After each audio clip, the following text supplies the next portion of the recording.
Hello বন্ধুরা, কি অবস্থা? কেমন আছেন সবাই?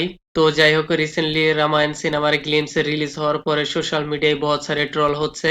সত্যি কি এই সিনেমাটার গ্লিমস এতটাই রস নাকি পুরোটাই হলিউড মেকিং প্রসেস?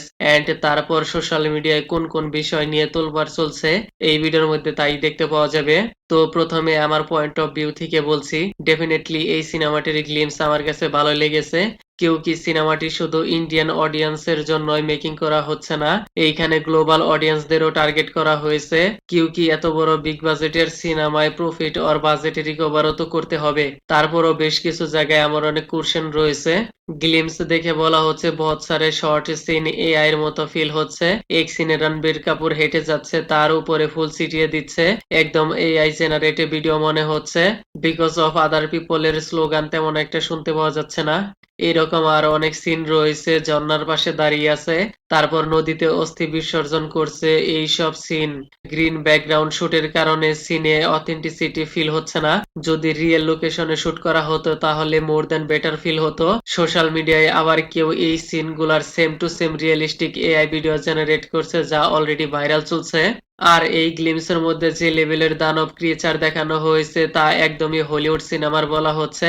রামকথায় যে দানবের কথা বলা হয়েছিল তেমনটা ফিল হচ্ছে না। মেকার্স হয়তো গ্লোবাল অডিয়েন্সদের কথা ভেবে এমনটা করেছে। বালাই সিনেমার story line and character Indian, but presentation wise দানব ক্রিয়েচার ইন্ডিয়ান কম হলিউড জিয়াদা মনে হচ্ছে। সোশ্যাল মিডিয়ায় আরো ভাইরাল চলছে এই গ্লিমসের বহুত সারে শর্ট সিন হলিউডের অন্যান্য সিনেমার সাথে সিমিলারিটি দেখতে পাওয়া যাচ্ছে। এই ভিডিওর মধ্যে দেখতেই পাচ্ছেন অ্যাকশন সিকোয়েন্সে ভিজুয়াল ক্যামেরা অ্যাঙ্গেল অনেকটাই মিল রয়েছে। তার সাথে অনেক অডিয়েন্সও কালার গ্রেডিং এর কথাও বলছে। আরো বলা হচ্ছে এই গ্লিমসের রাম রোল প্লে করা রণবীর কাপুরের থেকে আর সিনেমায় রামচরণের রামওয়ালা অবতার মোর দ্যান বেটার হয়েছে। আর বেটার হওয়ারই কথা, কি ওই সিনেমাটির শুটিং রিয়েল লোকেশনে করা হয়েছে। আর এই গ্লিমসের বেশিরভাগই শুটিং গ্রিন স্ক্রিনের মতোই লাগছে। কিন্তু সবচাইতে বড় কথা হলো এই পুরো গ্লিমসের মধ্যে রণবীর কাপুরের কোনো ডায়লগ বলতে দেখতে পাওয়া যায়নি।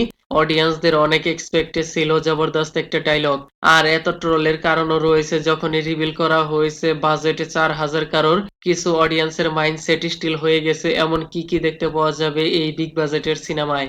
Over CGI and heavy VFX এর জন্যই বহুত সারে শর্ট সিন অথেন্টিসিটি অ্যান্ড রিয়েলিস্টিকনেস মনে হচ্ছে।